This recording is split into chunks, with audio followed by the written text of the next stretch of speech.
Welcome back to another episode of DC Mentors Vlog, and we're going to continue with a very simple statement with a huge impact, because it's the little things, it's the intentionality, and it is the words. It's not just the intention, but words do matter.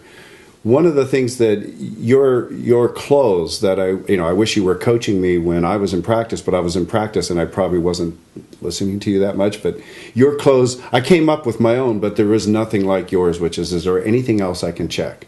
Now, when I first hear clients hear you say that, or we're in an audience and people, you can hear their earlids close because they're afraid that if they ask the patient, is there anything else that I can check? They're going to have to look at from cuticle to scalp, all these things. So that's their first thing, is I don't want to have to go back and do things. So what's your answer to, yeah, but then they'll talk about their elbow and their knee or something? What's your retort? Well, the answer to that question is really a mirror. And if the doctor is honest and looks in the mirror and says, was I truly present with that patient? Was I really connected? Did we have a connection with that patient?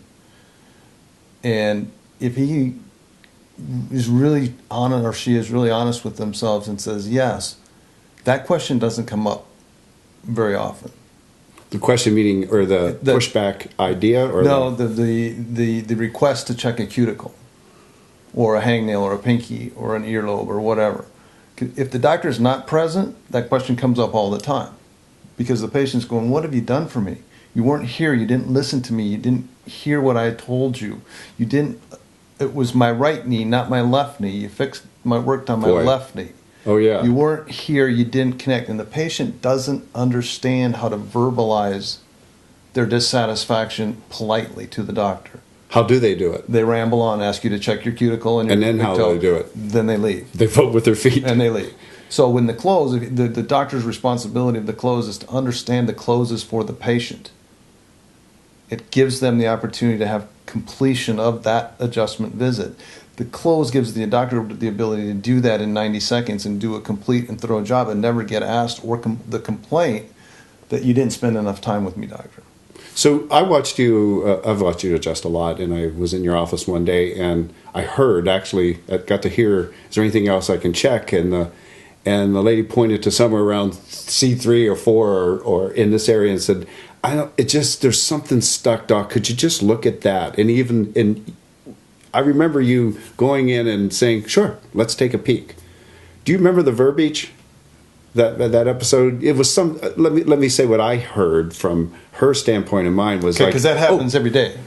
So what do you say when it's like, oh, there was something there? Let's check it. What I find when we go back to your initial question of how often you get that, what I found is that the incidence of it is very infrequent, but when it's there, and if I am connected with the patient and we have that bond established, they're usually right about 75 to 90% of the time. There might have been something else in the knee. There might have been a C3 instead of a C4. So I'm hearing people saying, yeah, but I'm not going to be a pain chaser. You're not saying, does it feel better afterwards? You said, I'm checking it, and versus just like, oh, I already checked that. Absolutely. So the intentionality is like, well, maybe we did miss something because we're working together. It's me and you, not me on you. Where this also comes in and makes sense to me is that when we've been to a lot of seminars, technique seminars together, and taken an inordinate amount of post-grad classes. And I've never watched a chiropractor get adjusted yet that didn't say, can you check my C2? I got a headache. Can you check my back? My back hurts. I sat in the car too long.